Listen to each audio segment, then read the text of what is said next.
Your first reaction is confusion. Why does this exist? Where does it come from?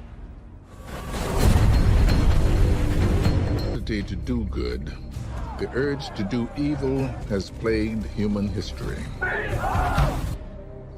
If you believe we live in a world under divine control, why should evil exist at all?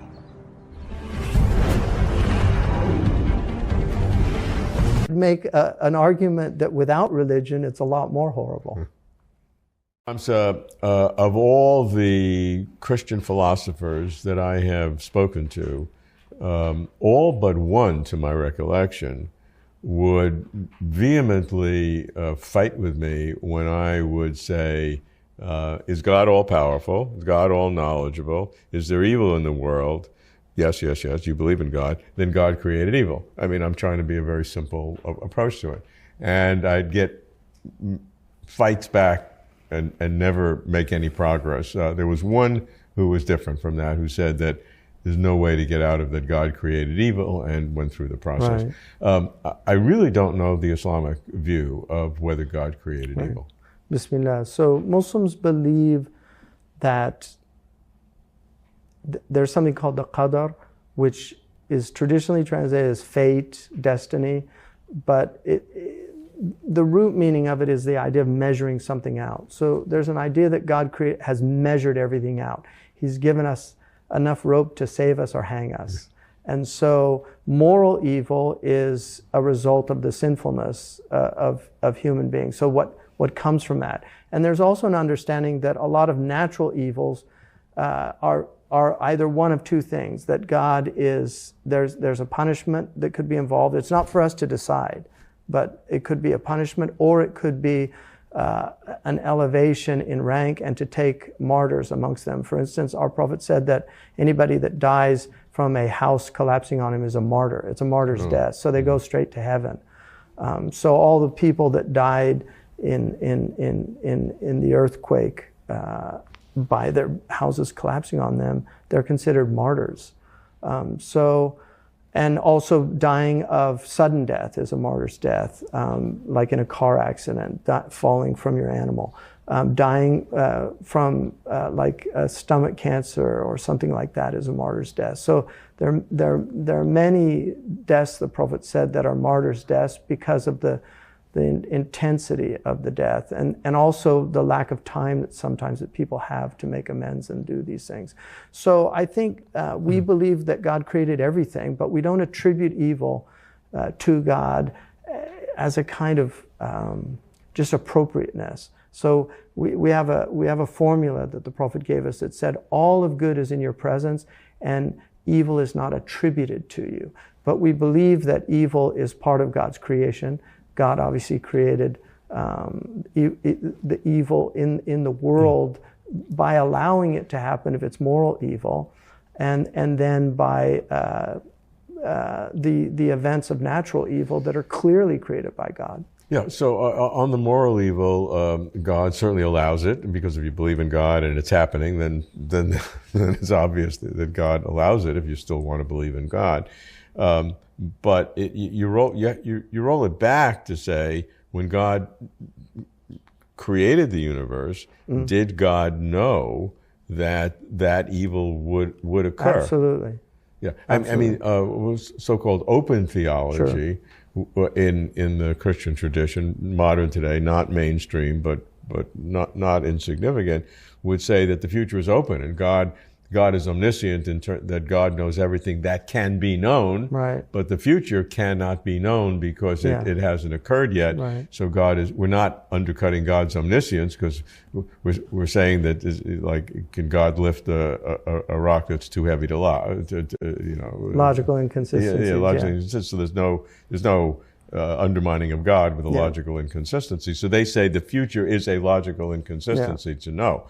So that's a coherent explanation. Right. It may not be satisfying to you, but it's a lot, or to anyone.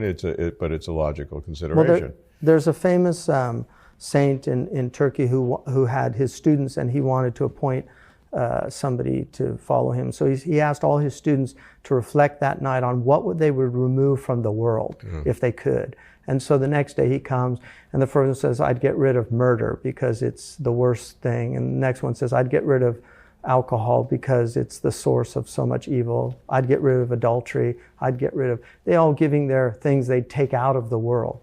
And it got to the Saint Marquez Effendi, and he said, I would not take anything out of a world that God created for its purposes. And so that's just, I think, a very Muslim view of things, that there are wisdoms and God knows why. And there's a theodicy of the grand scheme of things, right? That we just don't know. But God does bring good out of evil, and then evil serves its purposes in that people rise up and oppose it, that people bear the burdens of oppression and still maintain faith in God. There's a wonderful, it's not a true hadith, but I like it anyway, that says anybody who reaches 80 years of age still believing in God is forgiven. Well, I got a couple to go, so I'm almost there. Yeah. But I think the idea, if you live long enough, you're going to see a lot of very troubling things. That's a great one. I like that. Yeah. Even if it's not true, if it's not a real one, but I'll quote you. Yeah, no, that's very good. But the overarching point, though, is that either God knew or didn't know the amount of evil in the world when God created the universe. I mean, and once you reach that nodal point, you have to make a choice. Yeah, and one of the things that I find really interesting, like I've been in a lot of places in the world, and the people I've seen that suffer the most often have the most profound belief in God. And the people that sit around with their kind of wine, cheese, and crackers discussing evil, and why I don't believe in God, they actually very often have wonderful lives. And so there's kind of an irony in that. Yeah, that is true. That is true. I'm not sure that gives an answer to the question. Yeah. I mean, it's kind of a sociological observation. And it's fair. It's a fair one. I just think that there needs to be a coherent approach to God. I mean, if I'm going to believe in God, then we need to have a coherent approach, and to shirk from the idea that God is omnipotent and omniscient, and yet distinguish, and yet the evil is something that God has allowed in order for us to have free will, with the free will defense, the Theodicy of free will. That's a classic defense in terms of we needed that. And that only deals with moral evil. It doesn't deal with natural evil. Exactly. And it doesn't deal that effectively with moral evil. Because now we have sociologists. I mean, that's one of the things Dostoevsky points out, is that the time is coming when they'll tell us there is no crime, because the sociologists are going to say, well, the reason they did this is, so there's kind of a hard determinism that says, oh, that criminal couldn't have done anything else given the life that he was given. So there are those arguments. And again, I personally believe there's compelling arguments on both sides, and you have to make your choice. I've chosen the side of God, and other people chose the side of either nothingness, randomness, or the side of the devil. Well, I hope I'm not in the latter category. It doesn't seem like that, but yeah, it seemed like a mensch. Hamza,